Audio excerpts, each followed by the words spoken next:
Computer, Day 8. This is the book cover, Introduction to Computer, Book 5. Chapter number 2, The CPU, page number 12. Take out the book, open the page number 12. The CPU, Central Processing Unit. The full form of CPU is Central Processing Unit. Controls the entire working of computer. पूरा computer का जो भी working है inside का, that is controlled by CPU. Just like your brain, it is called the brain of computer. Your brain also controls the whole part, जैसे कि हाथ है, hands, legs, eyes, tongue, everything is controlled by brain. Like that, CPU controls the keyboard, mouse, speaker, joystick, whatever the parts computer have, everything is controlled by CPU, so it is brain of the computer.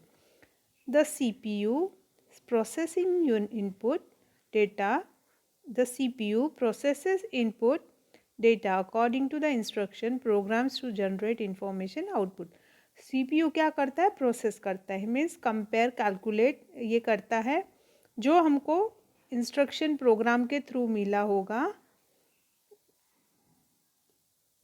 उसे input के जरिए लेता है, उसे process करता है and finally it gives the output. So what the CPU does actually, it processes the data.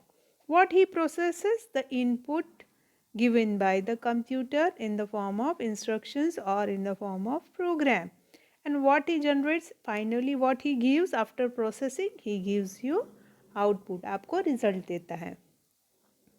The CPU also store process data information which you can retrieve whether you want. आप वापस जो भी information उसने रखा है अपने पास वो फिर से आप यूज़ कर सकते हो. रिट्राई मीन्स वापस रेफ़र कर सकते हो जब भी आपको ज़रूरत हो.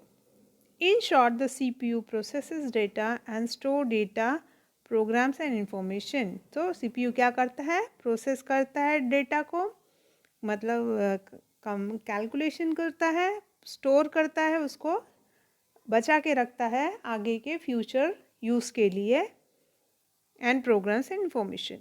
Before we learn more about the function of CPU in detail, let's understand some new terms. अब हम आगे CPU के बारे में और जाने उसके पहले उसके कुछ टर्म्स रहते हैं वो क्लियर कर लेते हैं. सर्किट. सर्किट कौन सा है? A circuit consists of many electronic parts that are joined together to form a path through which electric current flows. Means आपने जब भी कंप्यूटर या फिर टीवी खोला होगा तो आपको दिखा होगा नीला नीला वायर्स कॉपर के पतले पतले बने होते हैं, इसे कहते हैं सर्किट. ये क्या होते हैं? These are the electronic parts, और वो जॉइन टुगेदर एक रास्ते में बना के वो सर्किट दिखाते हैं. ओके. चिप. चिप क्या होती है? A piece of material called silicon. It has many electronic circuit attached fixed on it. So chip क्या होती है? एक सिलिकॉन की मटेरियल होती है और उसको बहुत सारे सर्किट फिक्स्ड रहते हैं. ओके, अटैच्ड रहते हैं. The CPU is the big chip with many electronic circuit on it. एक बड़ा सा चिप है जो बहुत सारे सर्किटों का बना है. It is placed on a printed circuit board called motherboard. ये कहाँ पे चिप लगाया रहता है? मदरबोर्ड पे. When the CPU receive data and instruction from input device, it decides what to do, how to do and which unit part will do it. अब जैसे ही हमने इंस्ट्रक्शन दिया है कि हमको ये चाहिए थ्रू द कीबोर्ड. कीबोर्ड कैसे? कीबोर्ड क्या करेगा? इंस्ट्रक्शन देगा. ओके. तो जैसे हमने इंस्ट्रक्शन दिया है तो CPU पहला सोचेगा, वो डिसाइड करेगा व्हाट टू डू, करना क्या है, हाउ टू डू, कैसे करना है, and which part will do, ये कौन से पार्ट जाके करेगा. And accordingly it sends the messages to those unit to perform the task of processing the data. जैसे कि think about your brain. you want to eat something, so you told your brain I want to eat, so brain will first receive the data कि भूख लगी है, you are hungry, so first he will think what to do, so he will think that I have to eat. So how to do, कैसे खाना है, तो you have to pick the food and put in the mouth. तो अभी उसको सोचना है कि कौन सा पार्ट काम करने वाला है. तो हम लोग हमारा जब भूख लगती है तो we are not using our legs or some other parts, we are using our hand. So our brain instruct to hand, pick the food and put into mouth. मुंह में डालो, यहीं से हम खा सकते हैं. There is no other way to eat. वैसे CPU भी सोचता है what to do, how to do and which unit will do. After processing the data, the CPU generate information and displays it through the output device. और जैसे ही process करने के लिए वो ले लेता है, उसके बाद वो आउटपुट पे अपना रिजल्ट दे देता है. आउटपुट कैसा होता है? आउटपुट कैन बी प्रिंटर और output can be monitor. Thus, the CPU controls the working of all electric unit of computer. Let's understand the CPU actually function. हम देखते हैं उसका कौन सा actual function है. Components of CPU. The CPU itself consists of three components, that is control unit, arithmetic and logic unit and memory unit. Okay.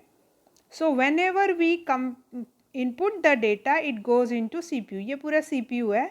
इसमें 3 unit है. First है कंट्रोल यूनिट, फिर एक है अरिथमेटिक लॉजिक और एक है मेमोरी यूनिट है. ठीक है. और लास्ट में वो देता है output. Let's see what the control unit do, what the memory unit do and what the arithmetic and logic unit do. Control unit CU. The control unit, as the name suggests, control and direct all the operations inside the computer. जैसे नाम बता रहा है control unit का, वो control करता है सारे ऑपरेशंस को. ठीक है. It coordinates the movement of data and message processing, manage processing and storage. क्या करता है? ये कोऑर्डिनेट करता है. मीन्स जिसको जो चाहिए, मदद चाहिए, उसको वो मदद देता है कोऑर्डिनेट करने के लिए. और प्रोसेसिंग और स्टोरेज को तालमेल बिठाने के लिए कंट्रोल यूनिट यूज़ होता है. The control unit receives data from input device and transfer to memory. Control unit input से मैसेज ले लेगा और मेमोरी को मैसेज दे देगा. अब इनपुट से जो मैसेज आया वो चला जाएगा मेमोरी में. ठीक है.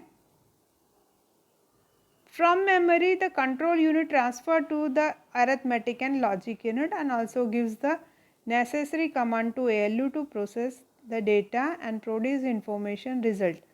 अभी ये पहले कंट्रोल ने दे दिया मेमोरी को, मेमोरी से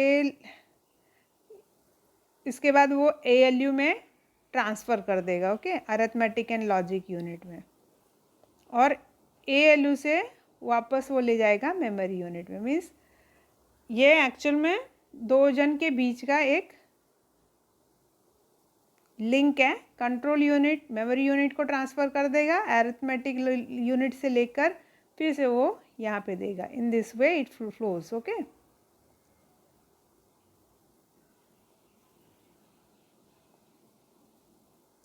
The control unit also controls the storage of data in memory. It stores all the program in memory, take instruction one by one, analysis them, and then gives appropriate command to the other unit to perform particular task. Control unit क्या करता है? Storage unit memory unit के साथ का control करता है. It stores the program in memory, all programs in memory, सारा program memory में डाल देता है. And it take instruction one by one, analyze them, और उस वहाँ से मेमोरी से इंफॉर्मेशन कलेक्ट करता है कि अभी क्या करना है. ये कैलकुलेशन हो गया, फिर नेक्स्ट बताओ what I have to do, वो हो गया, वो सॉल्व करता है. सो इट्स जैसे कि गोट रहती है ना, goat, have you seen the goat? He it's the things all together one time and then when he get the time he started churning. Churning ऐसा मंचिंग करते रहती है. वैसा कंट्रोल यूनिट CPU का ले लेता है और बाद में मेमोरी यूनिट्स में से एक एक चीज़ निकाल के अपना सॉल्यूशन निकालता है. And but this things done in very quick of wing, even we can not think. इतना स्पीड से वो कर लेता है, समझेगा भी नहीं. And then gives a appropriate command to the other unit to perform particular task. और उसके बाद दूसरे यूनिट्स को क्या करना है वो बताएगा कि आपको इसके बाद ये करना है. Second is the arithmetic and logic unit, ALU.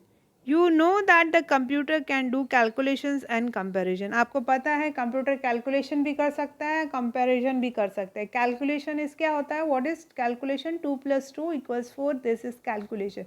And what is comparison?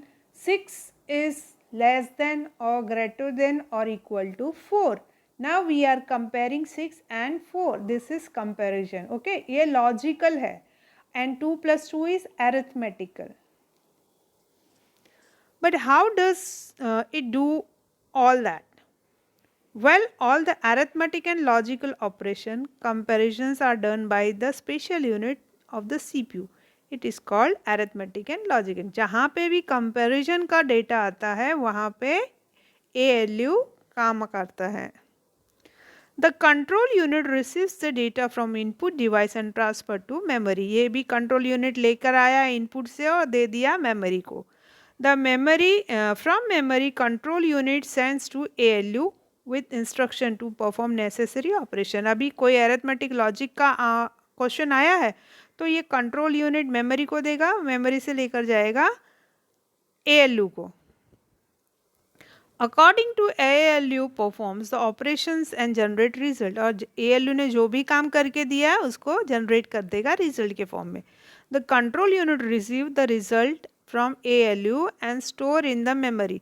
अब ALU ने कैलकुलेशन करके दे दिया है 2 + 2 4 है, तो कंट्रोल यूनिट उसको लेकर आएगा कि आपका रिजल्ट दे दो, मैं लेके जाता हूँ, उसको स्टोर करता हूँ स्टोरेज यूनिट में. समझ में आया? Until it's finally sent to output device. और फिर स्टोर करने के बाद वो लेकर जाएगा आउटपुट डिवाइस के पास कि ये लो रिजल्ट आप डिस्प्ले करो on the screen.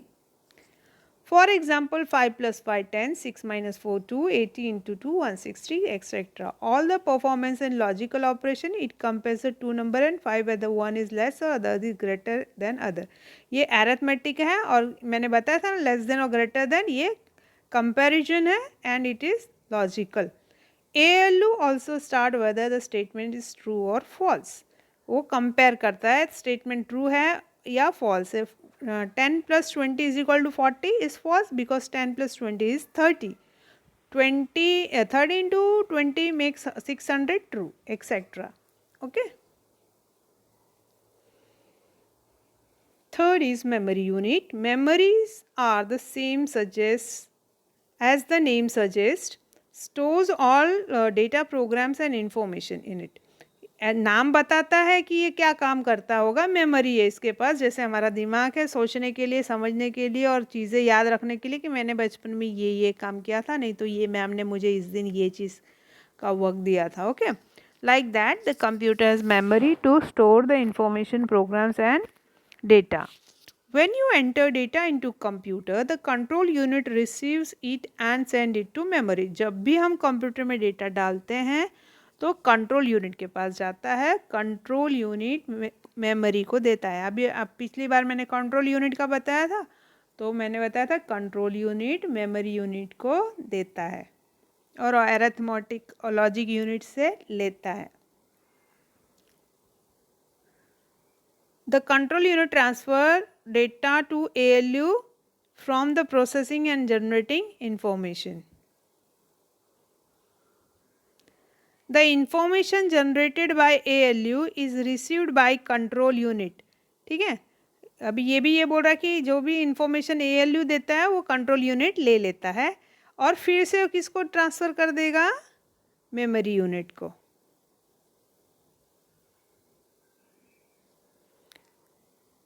Ultimately, the control unit instruct memory to send and store information to output device. और लास्ट में मेमोरी कंट्रोल यूनिट इंस्ट्रक्शन देता है मेमोरी यूनिट को कि आपका काम हो चुका है पूरा, अरिथमेटिक एंड लॉजिक यूनिट ने कंप्लीट कर दिया है, मैंने आप में स्टोर कर चुकी हैं, Now you have to send the data to output device. The chapter number 2 is over. In this lesson there is no exercise.